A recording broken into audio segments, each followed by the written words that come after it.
Welcome to the show, Roger Smith, acclaimed American keyboardist and organist. Soulful touch on the Hammond B3 has been a driving force behind the legendary funk and soul band Tower of Power since the late 90s, where the sound steeped in blues, jazz, and gospel. You've helped shape the band's unmistakable groove, captivating audiences around the world with your dynamic performances. There's a load of stuff to talk about with you, Roger. Thank you so much for joining us on the show. And please do tell us more. Well, thank you so much first for having me. Skyler, it's good seeing you, man. And I appreciate you having me on Man, the podcast. This is great. Thank you. Mm. thank you for taking the time, Oh, man. absolutely. Tell us tell us Absolutely. about your journey. Okay. Well, at the time, just before I got with Tower of Power, I was with a group called Sun Bear. And that Okay. particular group was signed with Soul Train, Don Cornelius. We were like the house band on Soul Train. Oh, wow. Okay. Our job Oh, particularly consisted of um, rehearsing, the groups that came in with their background tracks. Yeah. We would rehearse them live right. in a little room. Then they'd go out and they'd do their background tracks. So that was our job, and we were with them for about two years. Signed a record deal, Yeah. and a CD, not a CD, a record came out called Sunbear. I think it was released, late 70s, I Mhm. believe, somewhere there. Yeah. Yeah, so that's how that got started. And then we were playing that particular group. We had a gig for 3 or 4 years up in Lake Tahoe, California, at a little place called the Christiana Mhm. Lodge. And the Tower of Power were playing just down the street at Harris at the casino there. So the acclaimed saxophone player Norbert Stachel gave me a call, and he said, "Hey man, we're looking for a keyboardist." And I said, "Well, I'm playing right down the street, so you guys want to come check me out, see what happens?" And rest is history. Yeah. Wow. Wow. That's how that happened up in Tahoe. Yes, sir. Yeah, Mimi, Dave, and at the guitarist at the time was Tamalier, Jeff Tamalier. Um, Yeah. yeah, all three of them came over, man, and it's just a little three-piece with a horn. I was kicking bass, singing, and playing, and Yeah. they actually stayed for 2 sets, man. And of course, we were blowing a lot of Tower of Power because that was our thing. Mm. Uh, Right. it was fun. We had a good time, man. And I wound up. They wanted me to join the band, but they had auditions set up. It was going to be in the Bay Area. So I was all set for that. Then I got a phone call from their manager telling me that they were going to have the auditions moved to LA. And I went, oh, that's a big difference. Okay. Yeah. So that means money out of my Yeah. pocket. And so I had to politely decline and let them know I don't pay to play. Yeah. And, I did it politely. And oh man, I caught all kinds of grief from the then manager who didn't even know me, but that's okay. That's in the past. Fast forward, David Garibaldi calls me up and wanted me to come down to his house, bring a small rig, me, him, Rocco, and Jeff Tamalier. He just wanted to jam, because they liked what they heard. So I pack up Yeah. my little beast. I head on down to Livermore, California, joined Dave and Rocco, and we jammed the first day and had a blast, man. Dave said, "Can you leave it here? Come back tomorrow." I said, "Oh hell yeah!" So I did that. Uh-oh. Went back the Uh-oh. next day, and check this out. After we were done, we're sitting at the kitchen table. Dave gets on the phone and he calls Emilio. Now, mind you, they had already hired another organist. All set, done. Uh-oh. And Wow. Okay. Dave told Emilio, and I'm quoting, "Emilio, Dave, we got our organ player." And my jaw dropped. That's how I wound up with the gig. Oh, wow. True story. Because you start playing with those guys, they was the, Yeah, you know, this is the group right here. This is the stuff. Yeah. it was a That trip, that man. It is was so totally cool, man. unbeknownst to me. I thought they were doing a side project or something. That's how Yeah, yeah. naive and ignorant I was. I didn't know. I was having a good time, man. Yeah.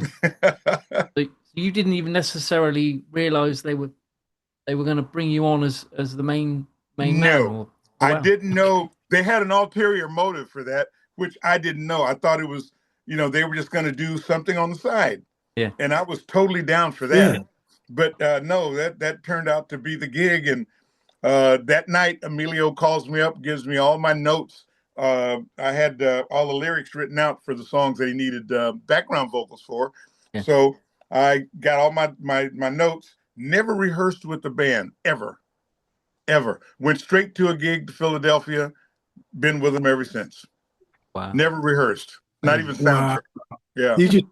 You just picked your harmony part out? Yeah. Well, Emilio gave me my notes. And Okay.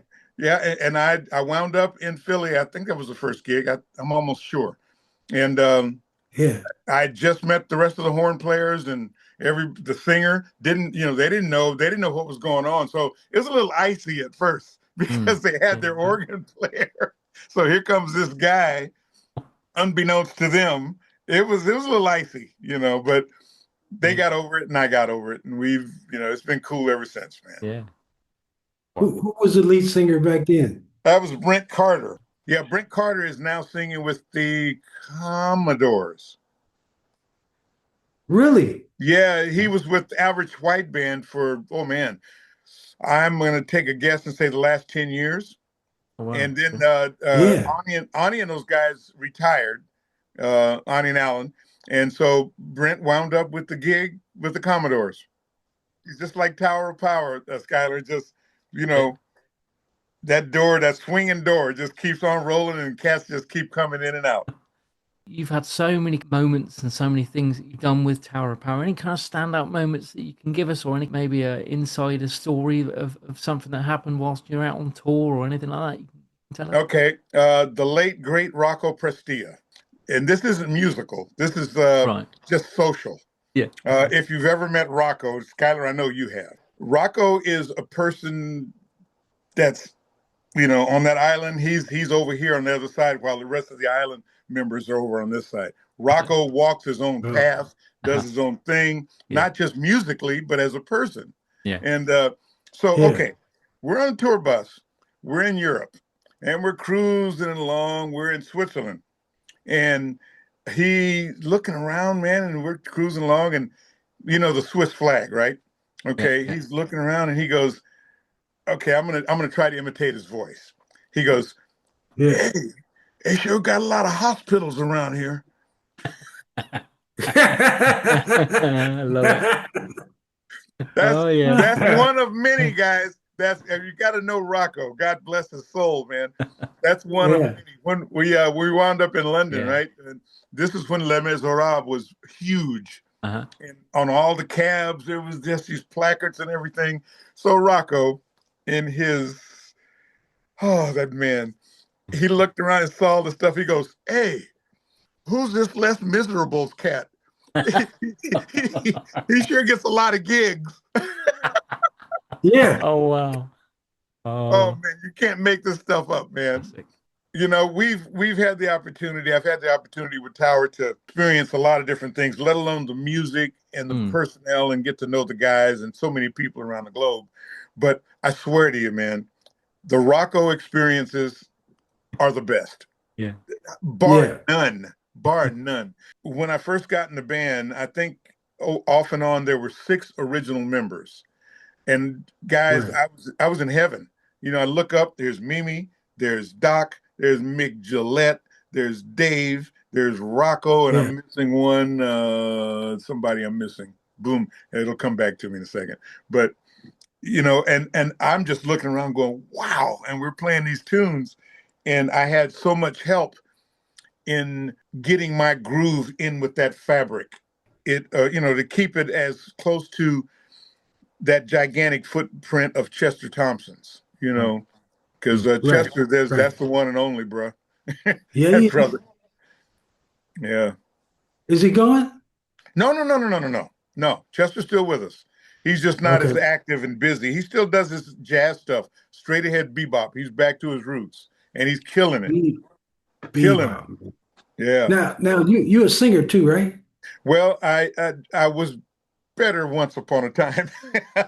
Now my voice is kind of, I've not used that instrument in a long time, so I won't claim that. Okay, but you write lyrics, right? Yes, I do some. I'm not a great lyricist, Skylar, but whenever the inspiration hits me, yes. Do you ever write any social conscious music, lyrical content? In the past, I think I've written a few things, and I can't even repeat them. But I started a group years and years and years ago in Austin, uh, group called Blind Melon, Okay. and we were doing a lot of different originals that had to do with a lot of social stuff back then. Because back in the day when Right. in my youth, I was a Black Panther, um, so I carried forth a lot of that with me into the music. Hmm. Wow. Well, that's what music for global change is about. I'm introducing writers together from all sides of the world to Oh, wow. collaborate with each other, right? Okay. Thank you for that. Yeah. And thank you for this. This is awesome. This is awesome, man. I was living in Napa, man, and but 20 years ago, I started writing a lot of social conscious music, but it blew me away because when I went out with Sly, uh, and I was listening to those lyrics, I want to take you higher and I'm just everyday people, those are Mhm. all social conscious lyrics. Oh, hell yeah. Yeah. That's one thing I've always admired about his stuff. He was such a social dynamic in terms of not just the music, but what he was saying. You Yeah, know, right. it got deep. It got very deep. So many songs that had that message. Yeah, I'm everyday people. Hot Yeah. fun in the summertime. Hello. And That was a huge hit, man. You know what yeah, I mean? yes, sir. Yes, sir. The group I was with, Sun Bear, we had a tune called LOVE Love. And Sun Bear was really all about love and social togetherness. That's Yeah, what it was about. yeah. Totally. And all the lyrics reflected that, and family love and love for family and respect for everybody and oneself. Yeah. Music is powerful, man. You know what I mean? And we need to use it now to just, just to abolish racism. Yeah, The noise is palpable now, man. I've had a couple of my neighbors here literally leave the country because they couldn't handle the noise anymore. You know, it just rattled around in their right. head, and you know what I'm talking about when I say the noise. And it, Yeah, I my wife is she reacts just, I just viscerally when she sees and hears what's going on in our capital, and with how everything has been dismantled, disseminated, and half the population is getting just totally screwed. I play a song, an old war tune called "The World Is a Ghetto," and I've oh changed it yeah, around every time we do it. It's an instrumental, um, that the way we do it, but it starts off real cool and smooth, and at the end of it, my music, I want to represent an upheaval in that, right. you know. Um, and it's called The World's Ghetto. I always, when we play it, I kind of piss a lot of people off because I tell them I'm dedicating it to your president. And I say it, and I have no Oh, filter when I do it. my president, my president. Come Yeah, on now. exactly, exactly. See, that's why I do it, because I get people, they get Yeah, pissed, reaction. Yeah, I bet. the reaction, Yeah. since retiring from Tower, my whole thing has been just to get the chops back, um, pull up some of these tunes I've been working on. I just released a single. Um, it's called Back at It because I'm back Yeah, at it. And I have a lot of stuff with the other thing I've been working on called Jazz Roscoe, and have a video and a couple other tunes that I did with me, Derek Allen, and who else is on this thing? Brian Collier, um, Hmm. Tommy, oh uh, yeah, just a lot of players, man. A lot of fun doing it. So after I release this other single, September, probably October, before the end of the year or after the Christmas stuff, I'll probably really get busy with the Jazz Roscoe and bring yeah. it out there to the Okay, world. Hmm.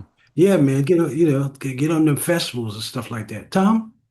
Well, you just mentioned the sort of work you've done after Tower. So, how do people? I'll ask, how do people go off and see what you've been up to. Is there a sort of website and kind of social media contacts that you can give us to? Yeah, well, that for you? it's right now there's no website per se. It's just I'm on social media quite a bit. My guys have been boosting that with Roger Smith Keys. Then I have IG and just Roger Smith on Facebook. What else? There's a new venture that I'm into. It's called Feast It Forward in Napa, and of course my winery, Bump City Wine Company. So I keep all that active. Yeah. Okay, Yeah. well, we'll put the links to those All right. in the description here as well for you, Roger, so people can go out and check that out for you. Awesome. Right on, man. Bless you for the privilege of your time, my brother. Love Oh you for man, that. thanks for having me, guys. This is awesome. And Skyler and Tom, thank you guys so much, because you've really ignited a flame, believe it or not, in the fact that this thing you're starting or continuing, I'd love to be a part of. I'd like to get you some stuff and some lyrics, if not lyrics, some songs that I've been doing. I'll send you some Sun Bear stuff too. Love you, brother. Thank you for coming on, man. Thanks, Roger. Man, my pleasure. Peace, Great guys. I'll be talking to you. Take care. All right. All the best, man. Music can save the world. Music can save the world. If we all get together, music can save the world. Yeah. Music can save the world. Music can save the world. If we all come together, music can save the world. There's an urgency facing our humanity. Thank you so much for watching. To stay up to date, please click subscribe and hit the bell. You can also join our group on Facebook and find us on LinkedIn and Instagram.